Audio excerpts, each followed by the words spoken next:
Ricardo, ¿por qué la empresa familiar es importante? No solamente en México, sino también en otros países. Pero ¿por qué tenemos que darle tanta importancia a la empresa familiar? Buena pregunta. Mira, hay una cosa interesante que yo creo que no somos muy conscientes, Jorge. Las empresas familiares aportan, por ejemplo, en México, pensemos en México, aportan más del 90% del PIB nacional. O sea, son un motor muy grande para economías, podrías pensar pequeñas, si quieres decir pequeña, pues estás hablando de una economía top 10 en el mundo, pero en México. Y luego dices, oye, Ricardo, pero esto seguramente cuando te mueves a Europa, cuando te mueves a Estados Unidos, esto no debe de ser así. Pues nos equivocamos. O sea, el PIB mundial, Jorge, el 70% del PIB mundial se mueve por empresas familiares. Del PIB mundial, señores.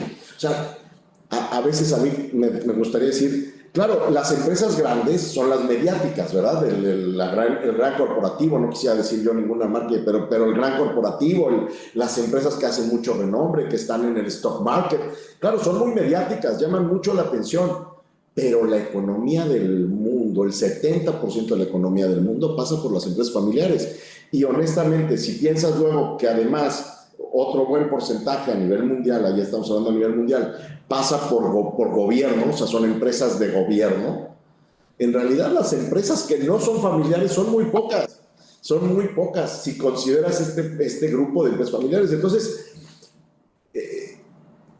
una cosa que a mí me interesó mucho desde que llegué al IPADE y que me fui haciendo consciente de esto, porque yo antes no era consciente de ello. La verdad es que yo le debo mucho al IPADE y a mis mentores como Ernesto Bolio, como Alfonso Bolio, obviamente como Carlos Llano, que al menos a mí me fueron abriendo este panorama de decir, oye Ricardo, si no atendemos a las empresas familiares, dejamos que se escape mucha riqueza y verdaderamente el valor y la economía de un país.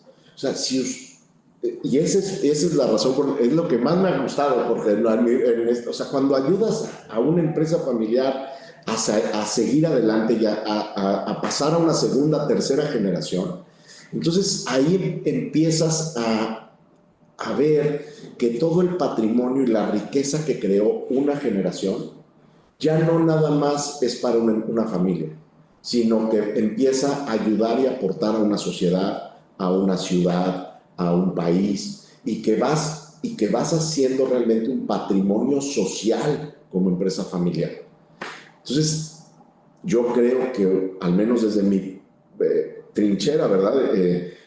Oigan, acuérdense que soy profesor, entonces pues yo estoy platicando con Jorge, pero yo tengo que usar PowerPoint porque si no siento que no les enseño, ¿eh? O sea, pero lo quito y lo pongo, Jorge, no, nada más es para apoyarme, ¿no? Pero decir, oye, si tú piensas y aquí están los números para que ustedes también no vayan a pensar que yo me invento estas cosas, las estudiamos, las investigamos, ¿no? Pero, o sea, cuando tú piensas que el PIB, vean ustedes, 90% del GDP de México es empresas familiares. Pero de nuevo me vas a decir, Ricardo, pero esto no pasa en otros países. Pues compadre, Estados Unidos el 57%, Estados Unidos el 57% en Estados Unidos, una economía que tiene un mercado accionario importantísimo. Entonces, insisto, ¿no?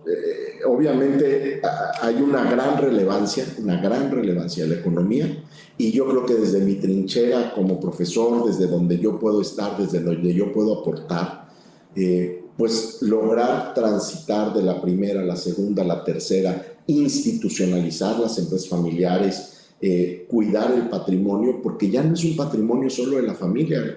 La sociedad debería estar agradecidísima con el trabajo que ustedes como emprendedores hacen, con ese trabajo de poner, de cuidar, de echar a andar, de apostar, de invertir en un país. Entonces, qué importante es, Jorge, cuidar a las empresas familiares, cuidar el patrimonio social que generan, cuidar los empleos que generan. Y bueno, pues ya, yo no sé nada de... Pero fíjate, tomando ese contexto, todos sabemos, por datos también oficiales, que cerca del 70% va a fallecer, ¿no? Pero entonces, ¿cuáles serían los principales conflictos que en tu experiencia has visto en el tema de las empresas familiares? ¿Cuáles son realmente la principal fuente de conflicto? Sí. O sea, ¿por qué? La pregunta, ¿verdad? La pregunta que me haces, ¿no? Interesante. Jorge es así, ¿eh? O sea, sí es buen amigo, pero es buen amigo porque te pregunta cosas así medio complicadas, ¿eh? No te la deja facilita. Entonces, a ver, yo creo que podríamos pensar en etapas o en tiempos, porque, o sea, la primera etapa, el conflicto más importante, diría yo, en la primera etapa, es que la empresa viva sola. Eso es, a ver, ahí no somos conscientes, los emprendedores, los fundadores, de pronto no son muy conscientes en que o sea, lograr la subsistencia de la empresa en su fundación implica un gran costo familiar y un gran subsidio familiar.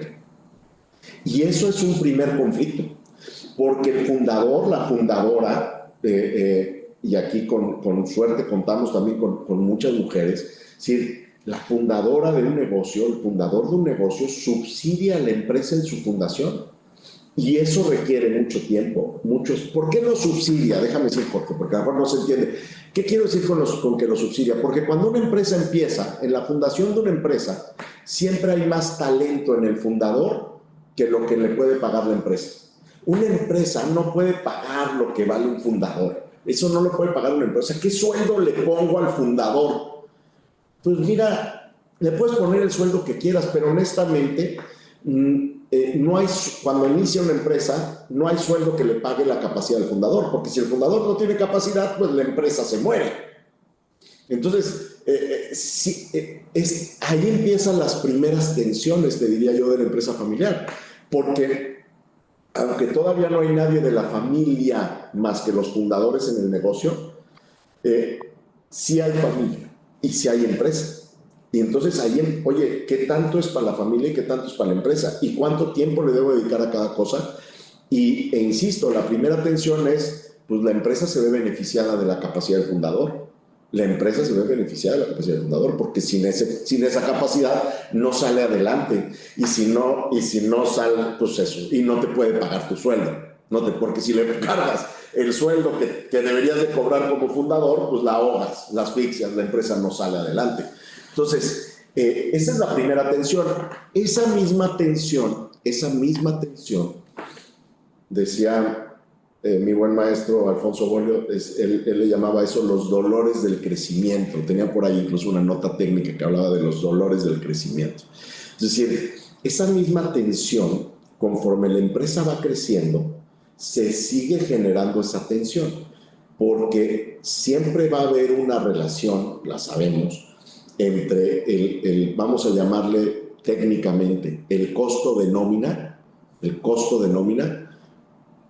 con tus utilidades, ¿no? Con tu P&L o como le con tu retorno de la inversión. Entonces, oye, ¿qué es lo que pasa con esa tensión, Jorge? Y ese es un poco, cuando tú me dijiste, me pareció muy interesante la invitación, porque eso es lo que tenemos que ir aclarando, ¿sí? Cuando vienen más miembros de la familia, ok, el fundador ya se estableció, ya creció, el negocio ya genera más, ya el negocio puede pagarle al fundador y ya el fundador tiene una vida relativamente, podríamos decir, ya estable económicamente, ya el negocio funciona. Como me decía un gran empresario alguna vez, me decía, bueno, o sea, si no pasa ninguna tragedia, pues yo tendré trabajo mañana, ¿no? Esa seguridad no la tenemos todos los días. Los fundadores, hay días que dices, tendré trabajo mañana, a ver si mañana me compran, ¿no? Hombre, llega un momento que ya libras eso y dices, puedo tener paz, pero la tensión, cuando llegan otros miembros de la familia, los hijos, los sobrinos, los tíos, los primos, el socio, el hijo de un socio, ¿cuánto le pago al hijo de un socio?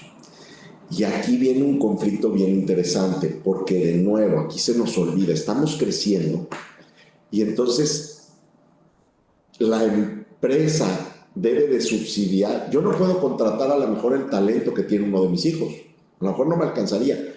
O lo que le alcanza a mi hijo no me gusta para sueldo de mi hijo. Y ahí empieza una tensión muy fuerte. ¿Cuánto le voy a pagar a mis hijos?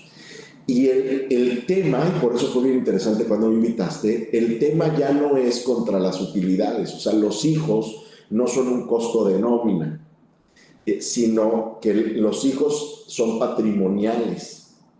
Entonces, el sueldo que le pongo a un hijo le pega ya no solo al estado de resultados, sino también al patrimonio que estamos formando. Ahí viene una tensión